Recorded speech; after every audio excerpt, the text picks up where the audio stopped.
Morning, ladies and gentlemen. I welcome you to this wonderful summit where we are to dissect and unveil the secrets in real estate business. So you are highly welcome. I'm meant to speak on the role of surveyors and the input of survey in real estate development. Please, I will not delve into the technicality of surveying, but I would like us to talk more on why, as a real estate investor, why you should need a surveyor and why the survey profession is part and parcel of the real estate development. As we all know, what is real estate? In the common word analysis, we see real estate is a business where you invest on properties and in turn you expect profit. Is it not? And these properties can be further classified as buildings, lands, estates, and so on and so forth. Now, in venturing into this business, you cannot just wake up and say because you have the money, you want to start real estate business. There are some key professionals that you need to work with. And I'm happy that this summit is here to unveil and to let you know what and what to do at the right time when you want to invest, or even when you have started investing. From experience, we have seen people running to us for amendments. And at that point in time, you must have spent a whole fortune of money. And those money may be wasted because you didn't follow the right process you would have followed before venturing into the real estate business. Now, first and foremost, as a realtor, you have your money, you have your cash, you have your capital, and you speak to a friend. You say, I want to start this business. I want to go into the real estate business. The first thing most people do is to say, I want to acquire land. But what kind of land do you want to acquire? What kind of land do you actually want to acquire? What purpose of land do you want to acquire? What size of land in real sense do you want to acquire? Let me give you one story. Somebody came and ventured into this business. He brought in millions of naira and he walked straight to the community and they sold a parcel of land to him. In the area of the land, it was clearly written about 61 hectares of land. And he took up his phone. He googled the number of plots that make up 61 hectares of land. In his layman analysis, he felt that what the Google will give you is what you use to work. In real estate, it is not like that. There is no definition of a plot of land. I want you to know that this morning. If that is the only thing you are taking home from this seminar, it's okay. There is no defined dimension of a plot of land. The dimension or the definition of a plot of land as a realtor is localized. Please know this and have peace. The dimension or definition of a plot of land is localized. I belong to one committee, and when they were writing the report, they said the church has 6 plots of land. And I questioned that statement. What do you mean by 6 plots of land? 1 acre is 1 plot. I hope you know that. 200 feet by 200 feet is 1 plot. if we define a layout, now that the area in size is 200 by 200 feet, and we assign that value to that area as one plot, it remains one plot. Is somebody hearing me this morning? If we still design a layout and we say the dimension is 20 meters by 30 meters, which is approximately 600 square meters, the dimension is one plot. There is no basic definition for one plot. This is a professional knowledge. I want you to know that. Now, for some of us that have this money, we go straight to the community. The community will tell you that we have 600 plots of land. Now, in Asaba locality, our one plot is defined as 100 by 100. But as a realtor, it would be stupid of you for you to buy 600 plots of land without taking cognizance of the road infrastructure. That is a total loss on your side. Is somebody hearing me? You want to acquire a land as a realtor, and they tell you that what they have here is 100 plots. You are not taking cognizance of the road network that you want to design. Because the beauty of your estate is road. The difference between Ajegule and Ikoyi is road. There is no more difference. Accessibility. The difference between core area Asaba and inside Obe is road.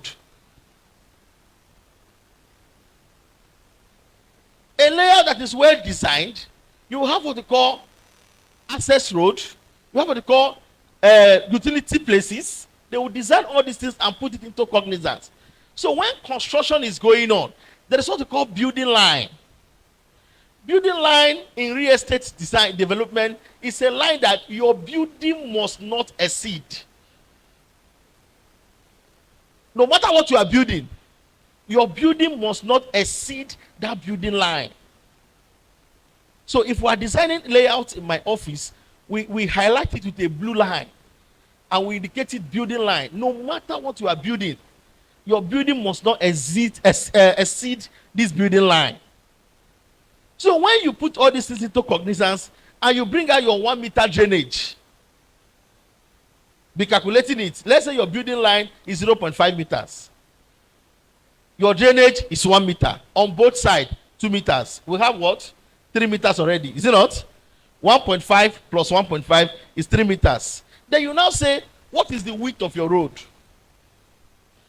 If we say the accessible tarred road should be 7 meters plus 3 meters, you have what? 10 meters. Then walkway. A good design of an estate should have a walkway.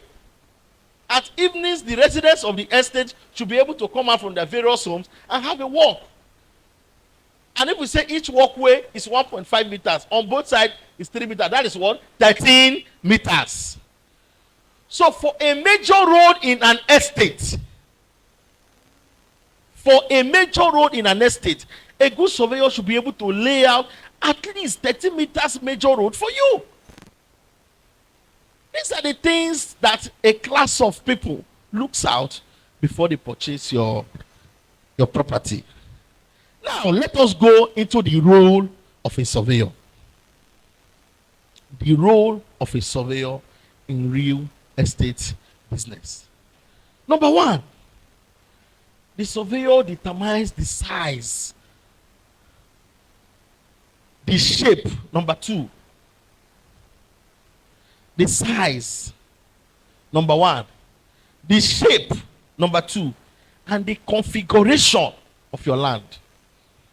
The size of your land, the shape of your land, and the configuration of your land. The organizers of this seminar should, next time, they should bring a whiteboard so that we illustrate this thing. Survey is practical. It's not English. I want to illustrate something about shape. And it's only those that understands will catch it up. It is not every 100 by 100 we give you 925 to 930 square meters. it is not every 100 by 100. On ground, you will measure it. It will be 100 by 100. But the area of that land, in reality, will be far less than 100 by 100. Do you know why? The shape of the land. The shape of the land. If your layout is not well designed, it will have, the common language you have for it is chamfer. They say this land is chamfer. How many of you have witnessed it? This land is chamfer. It's slanted. The internal angle is not 90 degrees. When the internal angle is 90 degrees, it will form a right angle triangle. You see that? Then it will not come out in a perfect way. When you are putting up your building, it will sit well. But when your land is chamfered, it will form V at the extreme ends with an angle less than 90 degrees. That land is a wasted land. I hope you understand what I'm trying to say. So, as a real estate developer, you must tell your designer, your surveyor, make sure that this land you are designing conforms with all the standards of design, and make sure that no chamfer land is achieved. Even though the shape of the land is too bad, let all the chamfer land be pushed towards the extreme ends. That is what we call in coupe in Asaba. Oh, when coupe put at this side. Is somebody hearing me? But if we use the length and breadth of the land to design your land the way it is on ground, all your plots will be chamfered. And when people like us are consulted by any buyer to go and check whether this land, you should buy it, I will simply tell the client the land is not well laid out. That is the truth. That is the truth. So, the role of the surveyor is to make sure that you have a good shape of your plots of land. Number two, size. Size. When you are talking about the size of a land, any surveyor that is consulting for any real estate firm should not just go there because of his selfish interest. You are there to protect the interest of both the buyer and the seller by telling them nothing but the truth. I have had an encounter. Somebody came from Lagos and they said they needed 100 plots of land. So I asked them, in your definition, what is your 100 plot? They say I should use 100 by 100 standard. I said no problem. 100 by 100 standard will give us 9.3 hectares for 100 plots of land, because the approximate area for one plot is 930 square meters times 100 is 9.3 hectares. So please, I believe all of us understand the concept of square meter, acre, and hectare. Abi? Or don't you understand it? Okay, let me run through it. 1,000 square meters. 1,000 square meters is equal to 1 hectare. Sorry, it's equal to 0.1 hectares. 1,000 square meters is equal to 0.1 hectares. Now, 10,000 square meters is equal to 1 hectare. I hope you understand it. So the implication is that if you have 10 plots of 100 by 100, 100 by 100, if you have it in 10 places, is approximately 1 hectare. I hope you understand it. Now, 1 acre, A-C-R-E, is 4 plots of what? 100 by 100. Is that understood? Is that understood? Now, let's move forward. Now, that 9.3 hectares that we are trying to buy from the community, the community has on their own gone ahead of us to bring out 100 plots of 100 by 100. But they didn't consider that if my client wants to sell 50 plots tomorrow, Where will the 50 plots, how will they enter their land? You bought 100 plots today, is it not? They will give you perimeter road, no problem. If you decide to subdivide that 100 plots, 50 plots, 50 plots, the remaining 50 plots, how will they jump to their land? There is what they call easement apputency in design. Easement. Everybody has access to road. You don't beg for road. It is your right. Is somebody hearing me? If you are buying property, you don't beg for road. Yes. You don't beg people to give you road. It is your right. You will tell the seller that, please, give me access to my land. Lawyer is here. It is the responsibility of the seller to give you access to the property he is selling to you. You can't fly to the land. So you don't even have to crack your brain on that. Your lawyer will just say, give us access to our road. That is why you see in our survey plan, if the place is bushy, check your survey plan. We will write there proposed road. So that in future, the lawyer can easily say, as at the time you sold this property to this man, you told this man that this road was existing. Is somebody understanding this property business? If you don't know all these things, they will sell your road. It will become a problem to you as the developer. We have seen it, not today. Now, when you are talking about road also, what kind of road are you talking about? We have 3 different classes of road for a developing estate.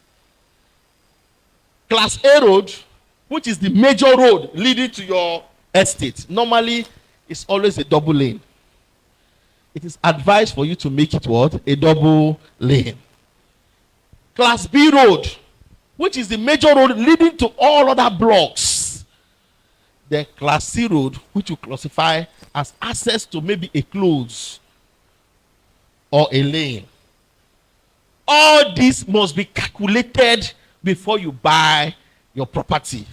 Now, the general term for this thing is that whenever you are buying a property as a developer, 15% of whatever you are buying must be provided for what? Utilities. Please write it down.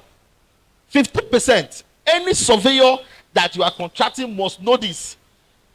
That they must give you 15% of whatever you are buying for utilities. Otherwise, you will use your own land that you bought to provide those utilities. 50%. If you are buying 100 plots, the community must give you extra 15 plots. That is if the place has not been laid out. Are you hearing me? If you are buying 200 plots, the community must give you 30 plots. If they refuse to give you 30 plots, tell them to lay out the place. And tell them that the lowest road you can accept is 30 feet. They will spend more than that. Are you hearing me this morning? Don't go and use your land to go and provide road. You will short. The third thing you need to talk about as a surveyor when you are working with a real estate company is search. I walked in and I heard the lawyer talking about search, and he cited staff of Ministry of Lands. Everything he spoke about search is correct. Search. There are so many lands that are in dispute. If you come to my office, we have lots and lots and lots of land in dispute. And most of these estate firms, they will just go, I don't know how they convince them. I don't know what they use to talk to them.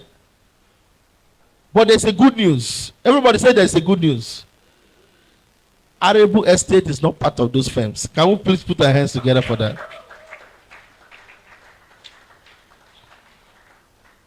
There is a very popular firm everybody knows about. The litigation I have on my table about that firm, I don't know when they will come out from it. And there is one thing funny about land litigation. It can last for 10 years. You'll be thinking that you have a property somewhere. So before you invest on properties, make sure that you carry out search. It's very important. How do you carry out this search? Your survey plan prepared by the surveyor must be precise. The coordinates. We are now seeing a situation whereby some surveyors are colluding with some fraudsters to change coordinates. The coordinate of a place that is in government land, because of money, they will pay them, buy them car, remove that coordinate, put it coordinate of a place that is free. When you go to lands to chart, they will say it's free. The paper is showing it's free. On ground, the land is government land. That is the level we are now. Corruption. So, before you work with any surveyor, make sure that the surveyor is reliable. Make sure it's a surveyor you rely on. Not anybody that you can just see. So that by the time he presents a document to you, it will be exactly what is on ground. Coordinate is very important. Some of the estate people are now going as far as buying their own differential GPS. Because they are tired of court litigations. There is no person that wants to invest that would like to invest on a property that has problem. No matter how powerful you are, you need peace, is it not? You want to put your money where there is peace, is it not? But when the foundation to that investment is wrong, there is nothing that you will do that will make it right. And that brings us to what the lawyer said, title to ownership. The root of title.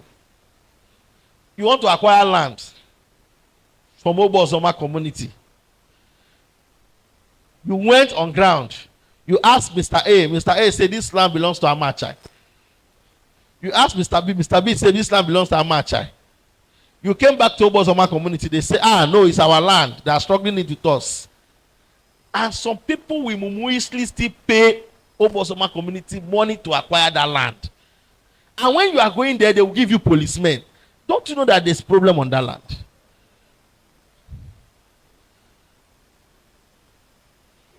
Do you need a prophet to tell you that there's a problem on that land?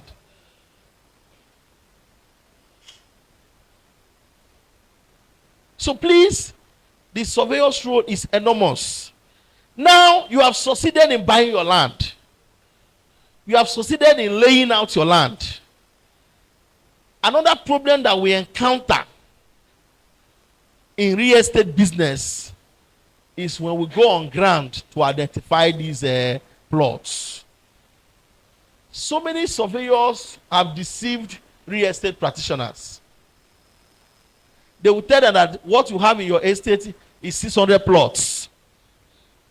On ground, it is 480 plots.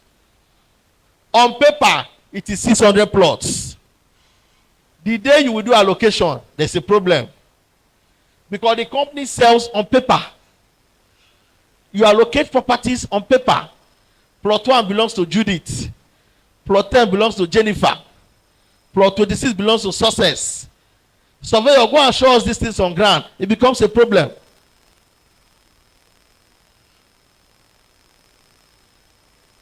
This is not tales. It is reality. We have seen it. And by that time, you've sold 600 plots. What is on ground is 420 plots. How do you do it? Whenever your surveyor is having a very close relationship with the community you are acquiring land from, be careful.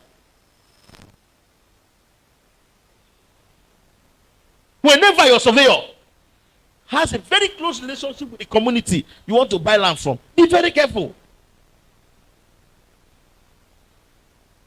We have had more than 70-something cases reported against surveyors in our institution. I'm the chairman of the ethics committee in Delta State. More than 70-something cases. Firms writing against surveyor this, surveyor this, surveyor this, surveyor this. And what are they writing against? That they colluded with some people in the community to defraud them.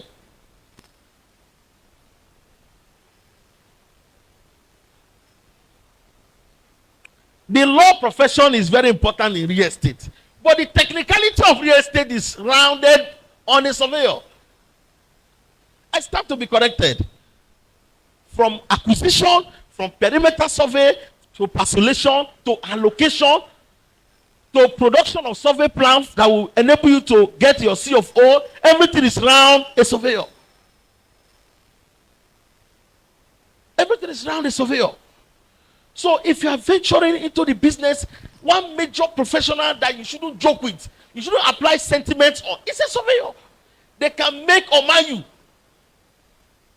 Make or mar you. I am speaking from experience. The litigation that the lawyer will be going to court to do, surveyor don't scatter everything. Don't mess you up. Messing after death, am I lying? So please, when you are talking about real estate, you should make sure that you call your surveyor to your lawyer's office. And lawyer will read out your riot act. Don't be waiting on the call out. To your surveyor, say, surveyor, see, you have to sign social documents that in case of incasity, you will go in for it. They've done it to me.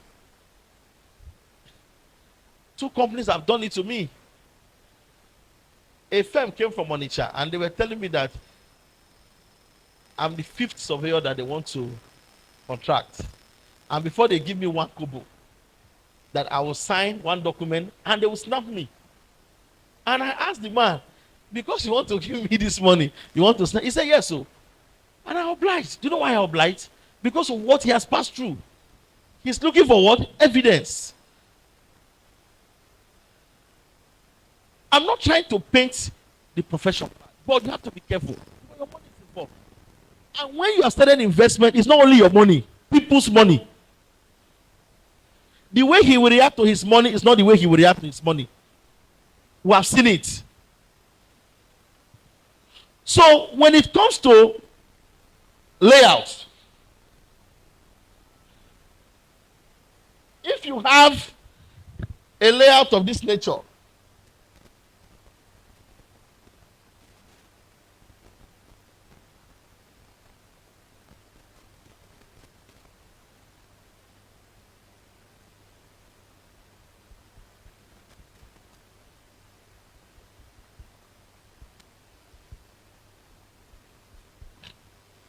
I will say this is block 1.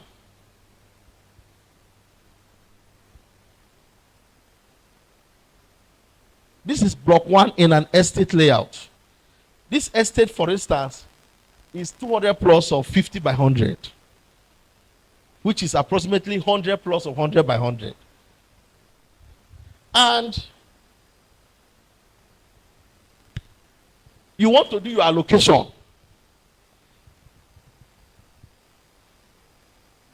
It is advisable that you don't start your allocation from the road.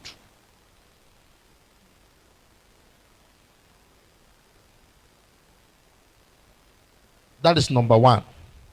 Number 2, it is advisable that when you want to start allocation, if this is plot 1, plot 2, plot 3, plot 4, plot 5, plot 6, plot 7, plot 8, plot 9, plot 10, as a real estate firm, do not allocate all the plots in 1 block.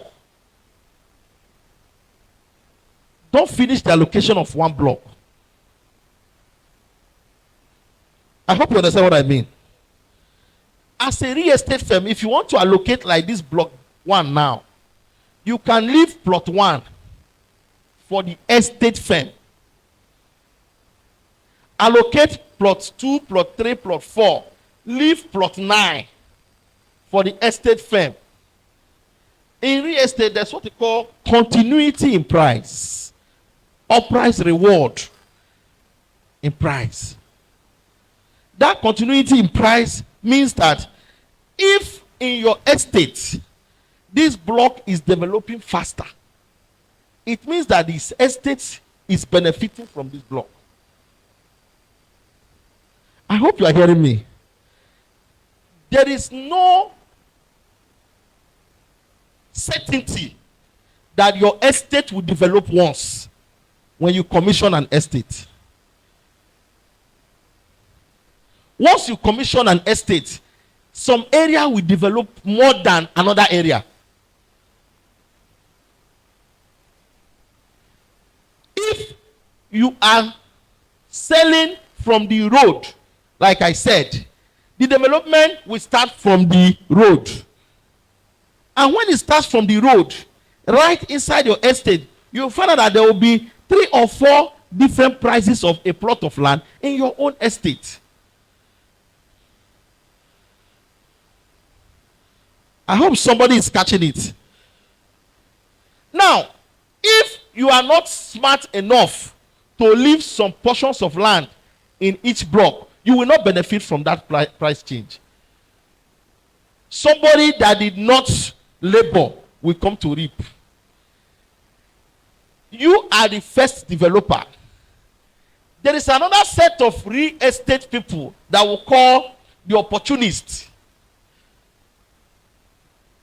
Those opportunists, they don't go to the community to buy. They are waiting for you to finish your estate and see the prospects in your estate. Immediately they see that there's prospect in your estate after you have labored community. Most people think that to develop estate is easy. It's not easy. For you to develop an estate, fence it, put gate and say this estate has been commissioned. Okay, you have passed through a lot.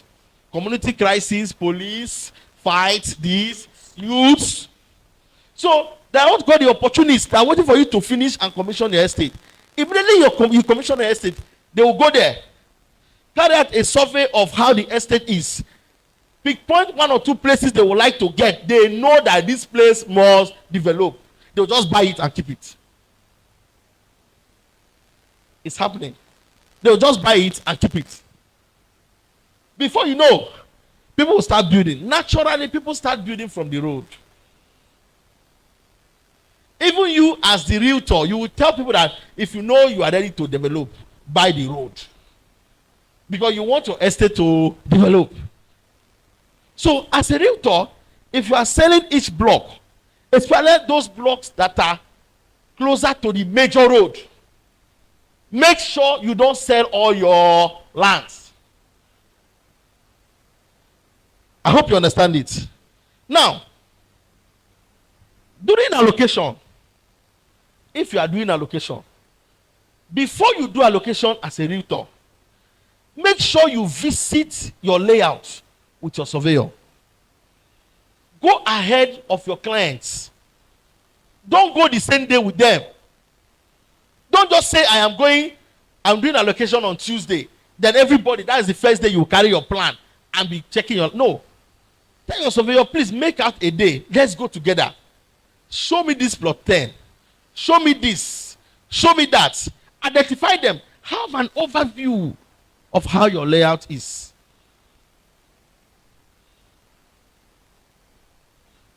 Another thing I want to talk about is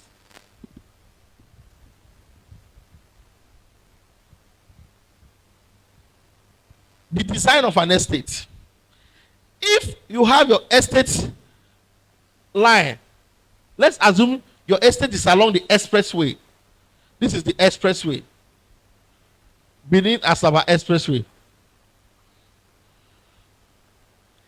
It is more suitable for you to centralize your gate, your estate gate.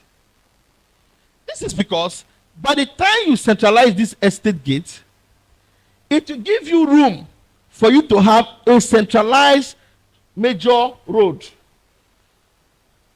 And this centralized major road, in most cases, we will advise you to make it a double carriage road. Is that understood? Is that understood? The difference between Ikoyi and Ajegunle is what? Road. Now, if you have this road, and this is your estate gate, it means that your estate generally is divided into phase 1 and phase 2. The question is this: what are the facilities in your estate? How do you make your estate to be different from other estates? I've seen some people, they design estates, they will not put utilities, no shopping mall, no police station, nothing. No land use. If you want your estate to sell, it is what you call your estate that your estate will be. I hope you know that. Inside this estate, you can do what you call land use and land zoning. Land use and land zoning. It's the same thing. You can come out and say 500 square meter. You call it high density area. 2.5 million. You now say 930 square meter. Low, medium density area. 7 million. Is it not? Look at the difference. High density, 500 square meter. 2.5 million. Medium density, we say 1,000 square meter. 7 million. We now say low density. 2,000 square meter. We say 15 million. This is just nomenclature. It's the same thing. Let me tell you why. If high density is 500 square meter, medium density is 1,000 square meter. The meaning is that if you buy 2 of high density, you have what? Medium density. But you know, in Nigeria, we like big mountains. We like big mountains. Nobody wants to go into high density. That one is for mechanics. This estate, they said this side for mechanic. The day when you go carry in friend, go the estate. You go say, you see this side? That man when get this estate, say, now for mechanics. Now high density. This side, medium density. You know? This side, low density. It's the same thing. The layout was just designed in 500 square meters. If you add 2, it is 1,000 square meter. If you add 4, it is 2,000 square meter. It's the same thing. So, as a realtor, you must apply these small techniques with your surveyor. Just in your layout, they will veg it. It's vegging, it's just vegging. There's no big work there. Veg this area. Area veg blue, low density. Area veg green, medium density. Area veg red, high density.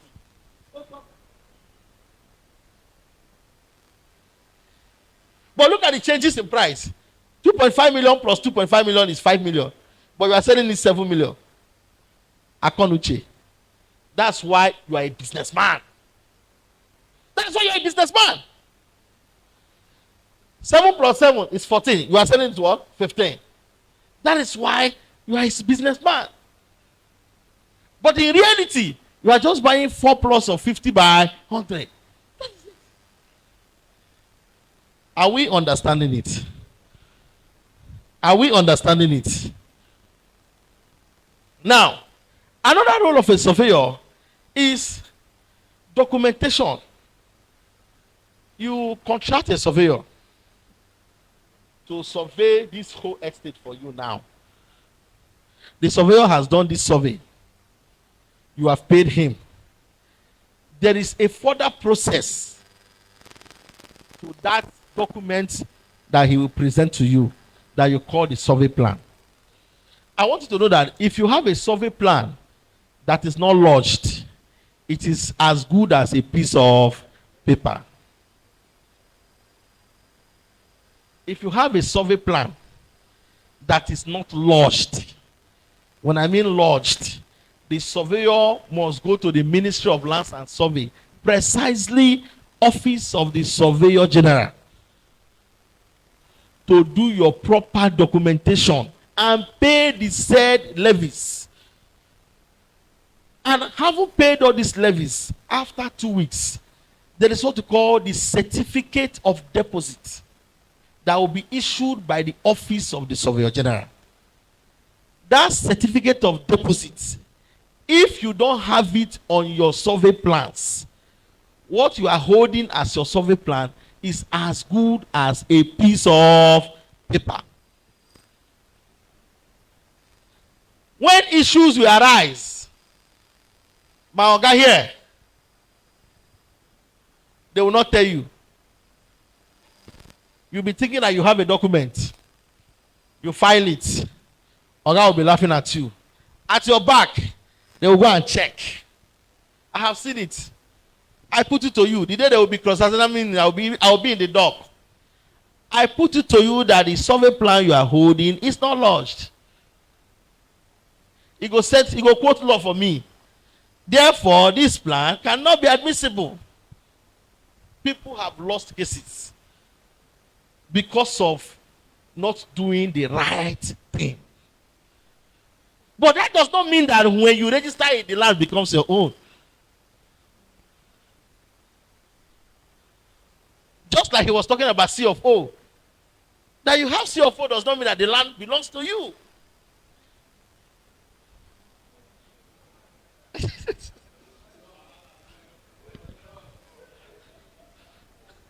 Am I lying?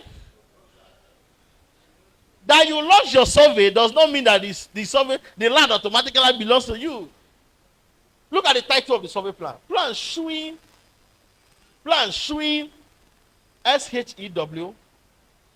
Plan showing landed property of arable properties. At Golden Tulip along Merabangida Road, Asaba. Is describing the location of the land. The survey is only describing that this property captured in this survey plan is located so place by the aid of the coordinates. There's a coordinate on the survey plan. And the government will not say, we are aware. That is the certificate of deposit. Through the office of the surveyor, we are aware that so time this plan was certified and it was registered in the Ministry of Lands as plan belonging to arable properties located in so place. Not that government is testifying that the land actually belongs to you. Government is only saying we are aware that you actually did this job and we can come to testify that yes, the deposit of this plan is in our office. Is somebody hearing me? Now, if you don't have this survey plan and you don't have this certificate of deposit, you cannot process your C of O. And of course, you know, as a realtor, C of O is very important. C of O is very important. You cannot process it. So the other side of it, leave it to the lawyers to argue. When both of us are dragging the land now, we will now call them in to come and argue. You have your documents, I have my document. They should go and argue it is their work. But imagine if you don't have the document.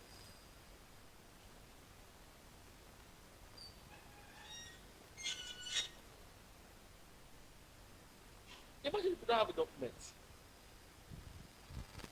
It's a bigger problem. Hello? Hello? Somebody is saying that this business is not easy.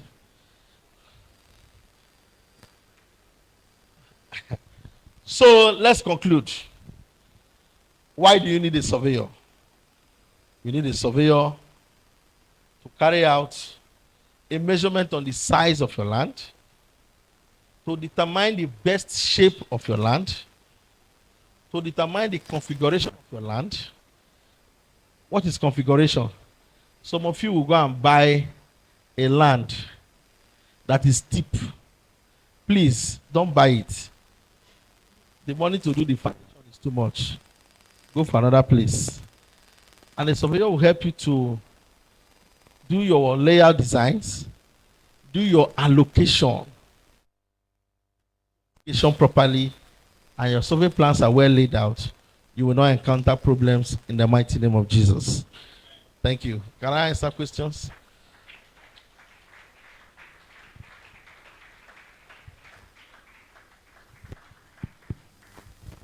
Thank you very much, sir.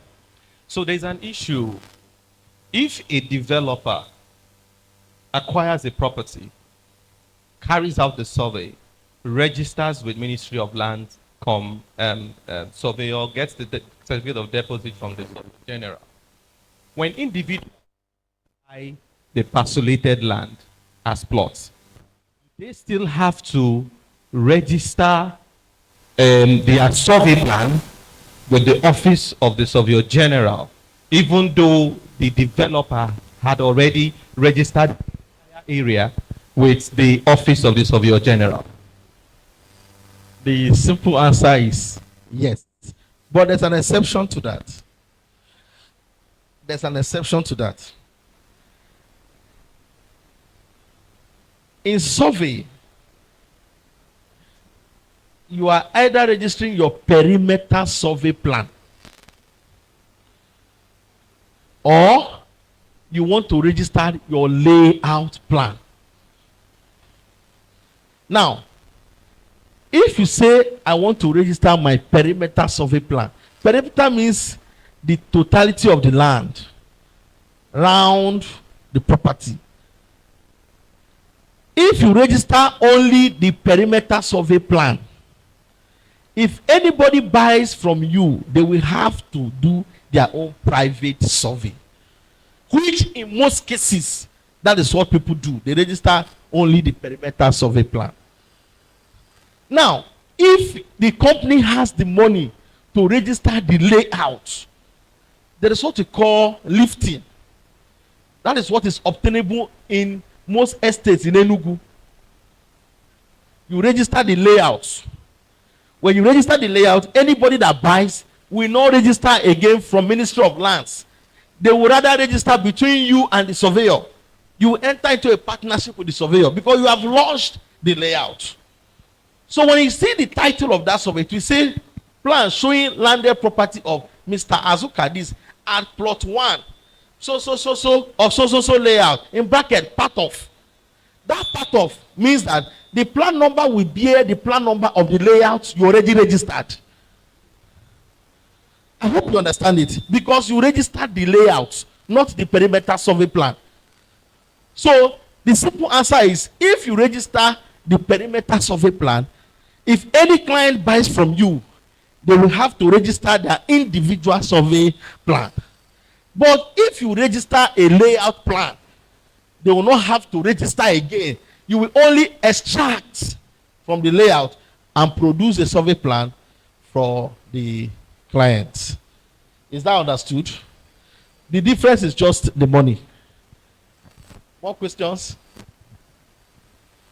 Okay, thank you, sir. I'm enjoying this class. So my question is, sir, if a community registers a property and a developer comes to register to acquire from the community, how long does it take for the processes to get completed? That's number one. Then number two, if the community wants to transfer the ownership to the developer, what's the process and how long can it take, sir? I am lost at how long does it take? Which process are you talking about? I don't know about the process of producing the survey plan. What I'm asking is, for instance, a community has a registered layout. Yeah. And a developer acquires from the community. Part of the layout. Part of the layout. Now, what does it take, or how long does it take for the community to transfer their ownership to the developer? And it doesn't take time. If it doesn't take time, it can take just 10 minutes. If the payment is made and your lawyer is there, your lawyer will prepare the proper documentation. You sign, you make payments, and they go. But I think what you are trying to say is, if the layout belongs to a community, you want to acquire part of it, and maybe like that one community, they say, come map out here, no map out here. When you see such things going on, just know that there is a dicey thing going on there. You know, what you need to do is either you put just 25% of the payments give it to them. Like what I advise clients nowadays, if you want to acquire a property, just don't pay up to 50%. Just give them like 25%. Make sure you go on ground, do the survey, because it is when you go on ground you will see issues coming up. You understand? You see issues coming up. Go on ground, do the survey, bury your beacons, delay for like 2-3 days whether they will destroy those beacons. On your own, don't go with the community. Just drive down with a policeman, see whether the beacons are intact. If all those things are intact, you can just release another 50%. Just with your lawyer will guide you how to make these payments. And as a real estate developer, you are not even advised to make 100% payment in a property that you are selling. It's wrong. You make payments instrumentally. While you sell, you pay.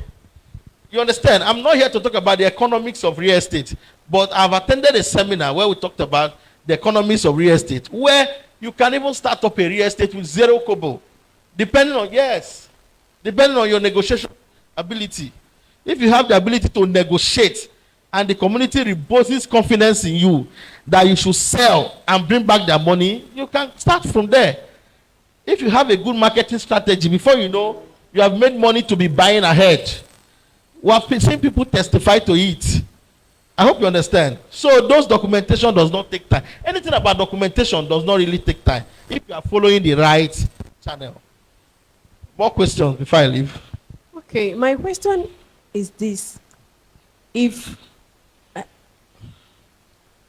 I acquire a property from a real estate company and they gave me the documents of the property, which includes the survey plan, and the plan has my name written on it, and maybe in the next 5 or 10 years I decide to sell that property. Now, the document has my name on it and I want to sell it. Is it the company that has the right to transfer the name to the next person that I'm selling to, or am I the person that can do that? The document that they give to you, did you read it? The document that they prepared for you, did you read it? Yes. Eh? Just asking. This question she asked, some people might be thinking that it's funny. It's not funny. We have seen it. A situation whereby after 15 years, this lady wanted to sell, but the company insisted that the sale must pass through them. So the lawyer came. They took us to that place to survey the land. They chased us away. The lawyer came and insisted that we must do the work and that the company will not be involved. And later on, the lawyer said, let me see your document that you used in purchasing this land that time.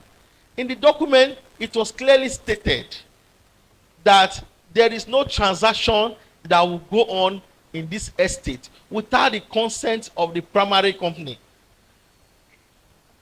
It was clearly stated. I hope you understand. And you signed it. You agreed to that. Most people don't read their documents. If, as at the time you were buying, you meet your lawyer and your lawyer says, based on this clause, don't buy. He can advise you, based on this clause, buy or don't buy. You agree to it. But if you don't agree to such, I think what we are doing now is a deed of transfer. And transfer is absolute. Is it not? When you transfer assets and liabilities. So I don't think anybody has right to stop you from selling your property if there is no clause mandating the primary company to be involved. That is it. Everything is about documentation. What did you sign? Did you read what you signed? Let me give you a story before I leave. My institution, Nigeria Institution of Surveyors, they collected our land. Have you heard about that? Surveyors, they collected our land. Do you know why they collected it? The people we sent to buy the land, they didn't carry out enough search. They just do paddy government. I know this guy. I know this. So to them. So when the community did recovery, they collected the land. If not that we are surveyors and we went in our numbers, we would have lost that land. And we paid atonement on that land. The lawyer just looked at her. He said, "Ah, Frank, now no, your friend Ashibogo." He said, "Frank, now because of saying now, for collect this land, though. You know, say this land, though." I said, "How can we know? This land don't go." Bought from a wrong title. So whether you are a lawyer or if you buy from a wrong title, you can't build something on nothing now. Your foundation is already rotten. So you can't build something on it. Your father's land is your father's land. I cannot come and take it from you. You will fight to the end. That is the meaning of the root of title. It's your father's land. Where is Frank coming from? You will not agree. Even though I have, what do you call it, global CFO. The law. I think this should be the last question, right? You have question. Okay. My own question is this. You started by saying you have many petitions in your office as the chairman of ethics committee. I want to know what you have done. Has anyone been punished? Because actually, the way this country is, we need to hold some persons accountable. And you are the chairman of the ethics committee. You said you have over 71 petitions before you. We want to know what you have done. Thank you.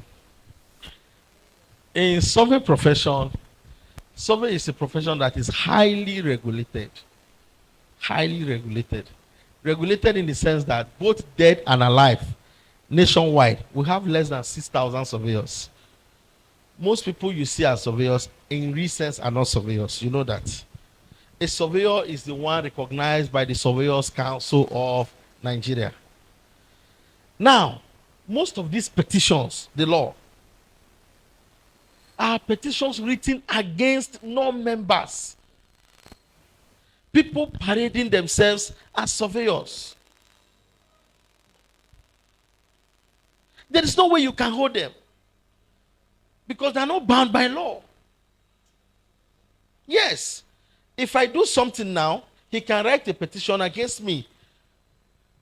First of all, who are those people? They are faceless. Immediately there's problem, you will not see them again in town. They will run away. I cannot run away. My office is at 123 Busa Road. I can't run away. Do you know that even, sorry to call lawyers, even some lawyers transact in the bar. They don't care to know who you are. Who are you? Surveyor this. Okay. Can you do this? They don't want to. They don't want to know who you are. Only a few are meticulous.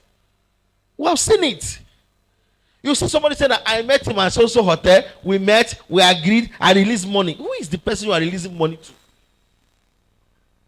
Now, for those that are surveyors, it is very, very easy to handle them.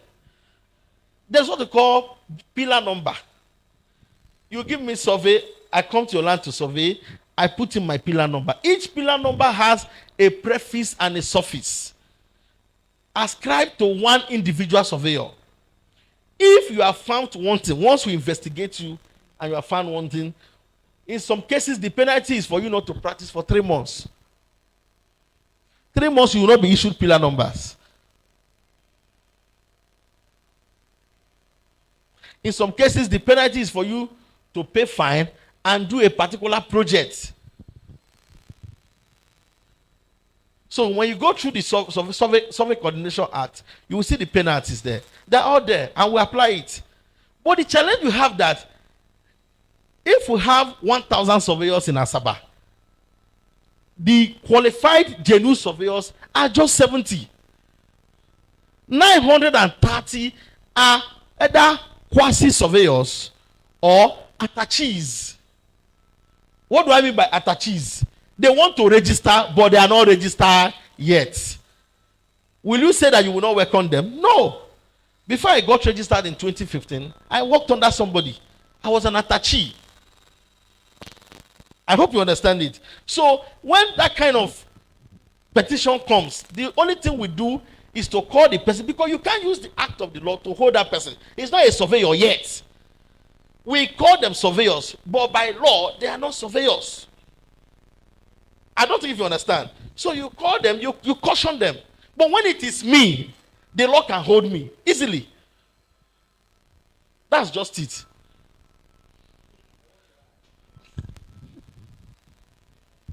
Please, as a chairman, I would suggest if somebody like about 3 or 4 months ago, we caught a lawyer that was practicing law and he read political science. He read political science. But when the judge asked him some rudiments, like basic, at the basic level, and he seems not to understand, the Lord or maybe the devil helped him when he mentioned music. And the judge present was a lecturer in music. He said, no, this man cannot come from music. And we caught him. He has served 3 months in prison. You understand? See, if we must get this country working, and you have found this man committed an offense, you charge him, even if not for the surveyor's aspect, but for the crime he has committed. Please, as the chairman, maybe next time we meet, I want to hear that somebody has paid dearly for deceiving the public and even misrepresenting you people. So thank you.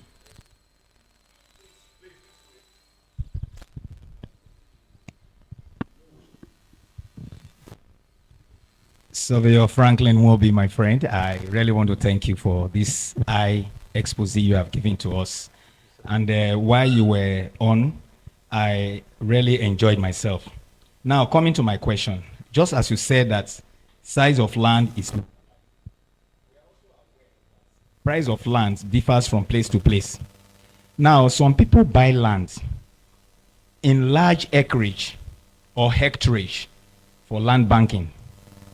And when the value goes up, a lot of them want to sell without giving provision for roads and other necessities. Okay, now those people will tell you, I want to sell to one investor. You can use it for hospital, you can use it for school, because for such, you may not need all those entitlements. Like in Asaba here, by the express, we have 6.5 acres. The person said he wants to sell to an individual because he know if he start partitioning it, he will lose out by reason of roads running through. In Port Harcourt, we also have one like that, 27 plots, and the person wants to sell to an individual. So for those who are doing land banking, that when it appreciates, they sell, do they really need those there's a name you call it, they don't really need all those class A roads and all those stuff, because at the time it shoots up, they want to sell all of what they have bought to an individual. That is my question. Thank you very much. No, sir, they don't. You are talking about a developed place already. Even you, if you are the owner of that property, along the expressway, you can never bring out 5 feet for road, let alone 30 feet. Rather, you will prefer to sell to an individual. When you sell to an individual or for a company that wants to do one single thing, it boosts your income. By the time you put in roads, you are reducing the size of the land and the value of the land. But by the time you sell as an indivisible property, you are increasing the value of the land, thereby increasing the price of the land. So many instances, so many are there. We have so many properties in Asaba here, and the owners, they don't want to subdivide. We call it subdivision. They don't want to subdivide. They will even tell you, even though you want to subdivide, they are not putting roads. This is a precondition. A precondition to selling that property. He is not forcing you to buy it. If you know you can live by that condition, come and pay me. If you know you don't want to abide by this condition, stay your day. Don't disturb me. You see some owners of property, they will say this property is 600 million. No commission. If you like, as the seller, sell 1 billion. But what I want is 600 million. The day you will come with a buyer to say, okay, you go sell 550, go say, leave my house. Because he had already told you that for anybody that will knock at my door, what I want to see is 600 million. How you sold it is not my business. How you convinced him to buy is not my business. But what I want is my 600 million. So why are you giving me headache? It's a different platform from what we are discussing today. We are discussing a virgin land. As an investor, you are going into a farmland. You have opportunity to present your conditions. Remember, they want to sell. You want to buy. You have the money. They need the money. Place your conditions. You have the money. They need this money. Place your conditions. While placing it, know that these are the practical things you need to do, because it will help you tomorrow. I hope you understand it. Thank you.